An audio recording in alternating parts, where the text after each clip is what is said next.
আসসালামু ওয়ালাইকুম আলাইকুম। আসসালাম।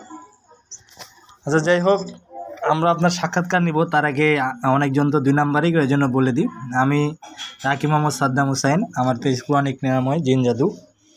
আমাদের কোর্স করার পরে আমাদের এক ভাই কাজ করতেছে রানিং ব্রাহ্মণবাড়িয়ায়, তার কাছে আমরা সাক্ষাৎকার শুনবো। আচ্ছা ভাইয়া, আপনার নাম এবং পদবিটা বলেন।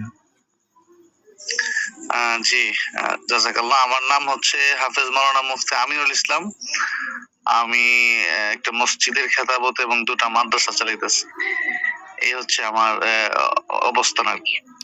আচ্ছা, আমাদের কোর্স করার পরে আপনার অনুভূতি কি? আলহামদুলিল্লাহ, কোর্স করার পরে আমি আমাদের উস্তাদ রাকিব মোহাম্মদ সাদ্দাম হোসেন উস্তাদজির কাছ থেকে আমি আলহামদুলিল্লাহ অনেক কিছু শিখেছি, যেগুলো নাকি অতীতে আমার সেই জ্ঞান ছিল না। আলহামদুলিল্লাহ উম্মার জন্য কিছু করতে পারবো। আচ্ছা, রানিং কাজ করতেছেন তো না টুকটাক? জি আলহামদুলিল্লাহ, টুকটাক রানিং কাজ করতেছি। আজকেও একজন রোগী, ছোট বাচ্চা দেখছি। আচ্ছা, তাহলে আপনি তাহলে কোন থানায় আছেন এখন? আমি ব্রাহ্মণবাড়িয়ার অন্তর্গত নবীনগর থানা। আচ্ছা আচ্ছা, যদি আপনার সাথে কেউ যোগাযোগ করতে চায়, আপনি আপনার মোবাইল নাম্বার দিয়ে দেন যদি ওই এলাকার কেউ যোগাযোগ করতে চায়।